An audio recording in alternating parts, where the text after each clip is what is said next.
السلام علیکم friends and welcome to history ہمارے ساتھ۔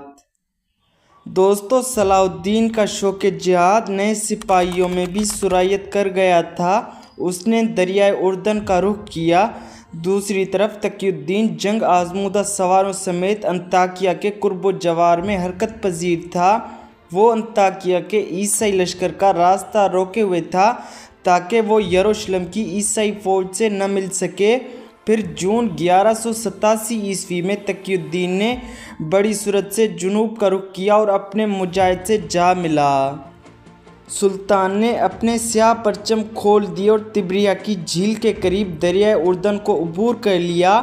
اس مرتبہ مراجعت کا کوئی سوال نہ تھا۔ صلاح الدین صلیبیوں کی عسکری قوت کو پاش پاش کر کے انہیں سرزمین قدس سے نکال دینے کا عزم کر چکا تھا۔ صلیبی بھی جنگ کی تیاریوں میں نہایت جاں فشانی سے مصروف تھے۔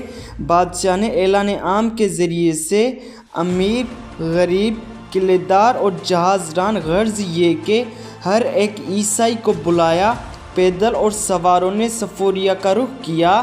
طرابلس کے بہادر بحری تالِ آزما، سور کے نیزہ بردار اور صف بستہ زرہ پوش ٹیمپلر جانباز جوک در جوک میدان کارزار میں پہنچنے لگے۔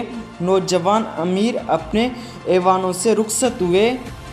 ان کی اباؤں میں پھول اور ان کے دلوں میں الوداعی بوسوں اور مسکراہٹوں کی یادیں جگمگا رہی تھیں۔ سخت مزاج قلعے دار نائٹ تیزی سے اپنی سنگین پناہ گاہوں سے نکلے۔ اور تو اور وحشی ٹرکپول بھی میدان میں پہنچ گئے۔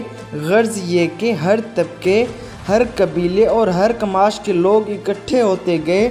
ہر وقت خشک زمین کے سینے سے گرد و غبار کے بگولے اٹھتے رہتے اور جب غبار چھٹا تو اس میں سے پیدل یا سوار نمودار ہوئے۔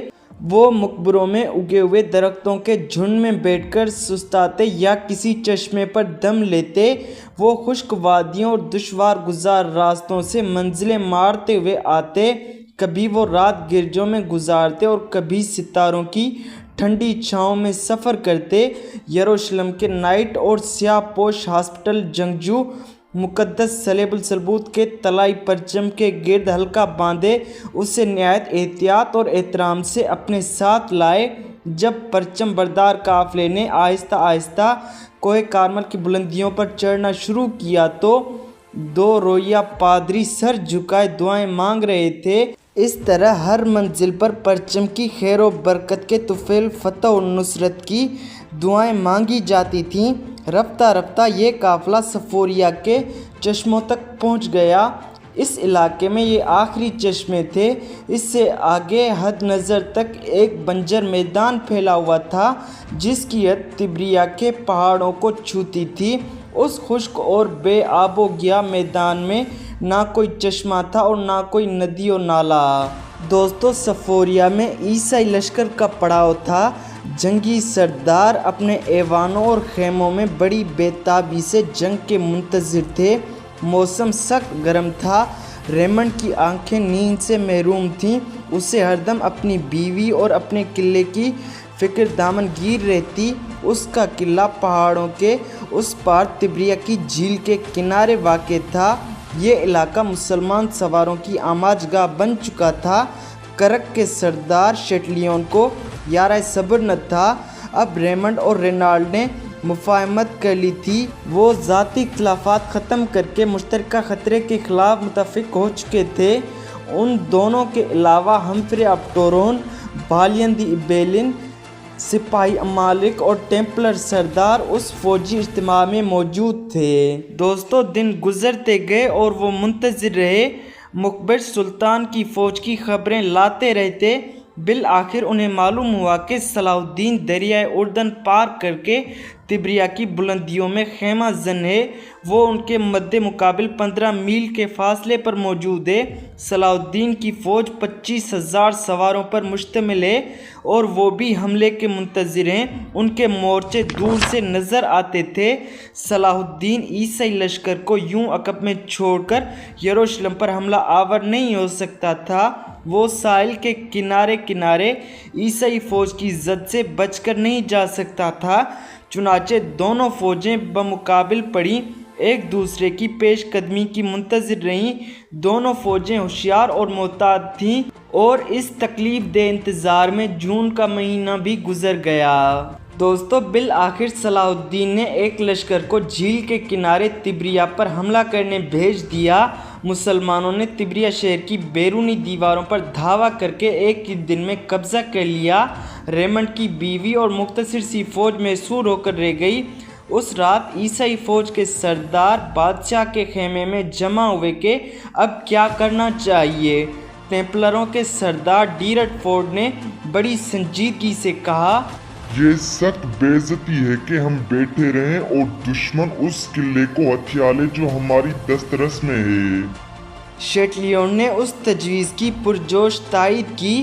انہوں نے بادشاہ کی طرف دیکھا۔ بادشاہ نے قدرے تامل کے بعد کہا، مجھ میں جنگ شروع کرنے کی جرأت نہیں۔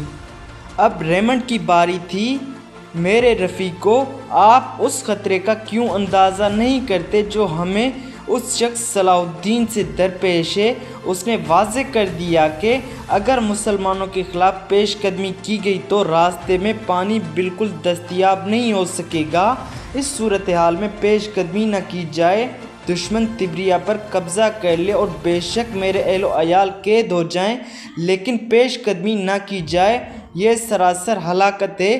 اگر ہم مضبوطی سے اپنی جگہ پر جمے رہے تو دشمن کو مجبوراً پسپا ہونا پڑے گا، اور اگر دشمن جنگ آزمائی ہی پر تلا ہوا ہے تو اسے اپنے بہتر مقام کے فوائد چھوڑ کر اپنی جگہ سے ہلنا پڑے گا۔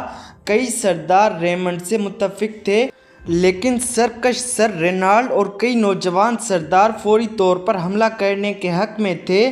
انہوں نے مجلس مشاورت کو جتا دیا کہ ریمنڈ کی رائے زیادہ قابل توجہ نہیں ہے، کیونکہ ایک مرتبہ اس نے خفیہ طور پر صلاح الدین سے صلح کر لی تھی اور بہرکیف مجلس مشاورت نے پیش قدمی کے خلاف فیصلہ دے دیا۔